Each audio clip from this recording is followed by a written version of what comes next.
Yusuf. Student ID number 2153987. This is my assignment, my final assignment for mobile web development. So this I've used Firebase as a database, and these are the Firestore details for the items, image URL, description, the price, and so on. And then there will be the authentication. Just a general look into how the application works.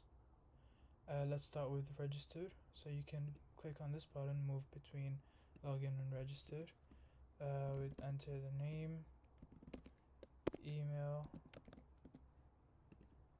password.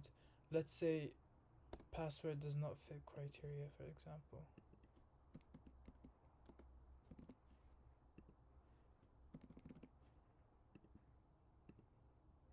It says here password length must be at least, or must be more than 6. And let's say they are not the same, you get an error saying passwords do not match. So after you've registered, it takes you to the card details. So you put random numbers, name on the card, expiry date, March of 2028, and security number, any random number,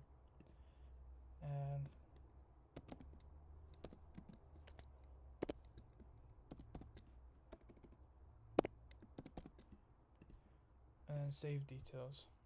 And this is how the store looks like.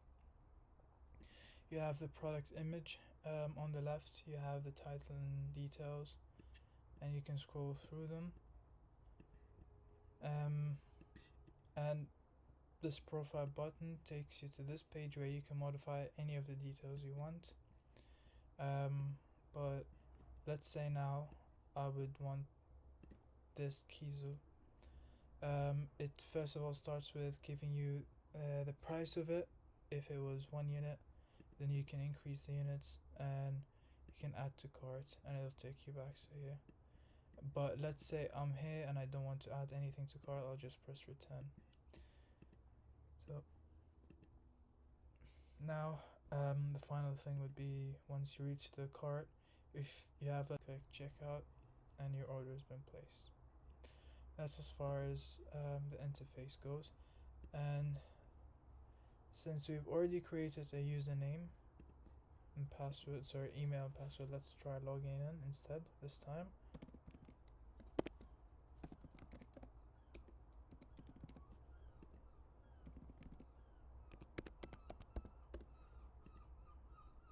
So it's signed in immediately. And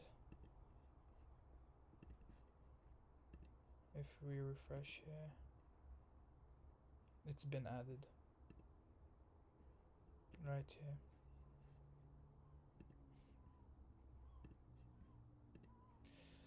Now, I've created 3 different projects besides the main section, which is all the fragments. So I've created different projects to hold different tasks. For example, model would hold the details in cart and then in product, and there's the project called adapter, so you'd have cart and products adapter, and then MVVM, which cart view and product model view. But now the more important ones would be, for example, now let's start with login. You have I've used navgraph in order to move from one class to the other. I've mainly written the code for it. I find it simpler, but here's the orientation. So it starts with login, and you can move to register, and from register you can move to card detail, right? And then from either login or register, both, you can move to products, and you can also move from card detail to products. And then you would have from products to products detail, from products detail to cart, and also from products you can move to profile. That's as far as I could have used intent, but from quite a lot of research, I figured out that using navgraph, especially in the case of having multiple classes and projects, it becomes simpler. So in order to activate navgraph, we've used this a couple of times, actually quite a lot in the code. Here's just calling out the fields um, from card details XML. This is as far as card details go. Login, it's the same thing. We've used navgraph in order to move from login to register, and from login to products as well. And we used this to call out. We've also used an if function in this case in order to do the validation part where it has to be above 6 digits. And then with register, it's quite similar. We've again just given the password has to be above 6, and they have to match. And again, we've used the navgraph to move between classes. In the sense of in the case of register, we're moving from register to login, or from register to card details. That's as far as the user. There's also profile, but it's similar. So I'm gonna move to cart fragment and products fragment, which I've named a bit differently, but cart fragment.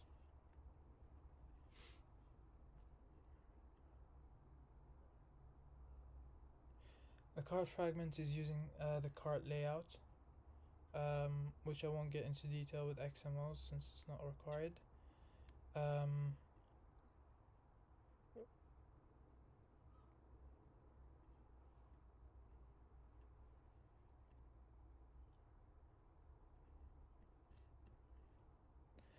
Alright, so in the case of cart fragment, we are calling our collection path from the Firestore, which is the name you've given to it, in order for you to bring out the details which we've seen earlier on. And we're also creating a collection path in order to set these products into a cart, basically. And it's quite similar with products. We've created, actually it was mainly in product detail right here. So in this section, we're checking for the quantity, because there are buttons that increase or decrease the quantity you have. And here, whenever the plus button is clicked, it would increase, and whenever the negative button is, or the minus button is clicked, it would decrease. And then here, this one is mainly to do with the fact that based on the quantity you have, it should give you the price. The price should change accordingly. And then this, if the quantity were to be equal to 0. And then this is the back button, which basically uses navgraph again in order to move from products detail to products. And then finally, we're just calling out the fields. And then lastly, and yeah, that's all as far as the assignment.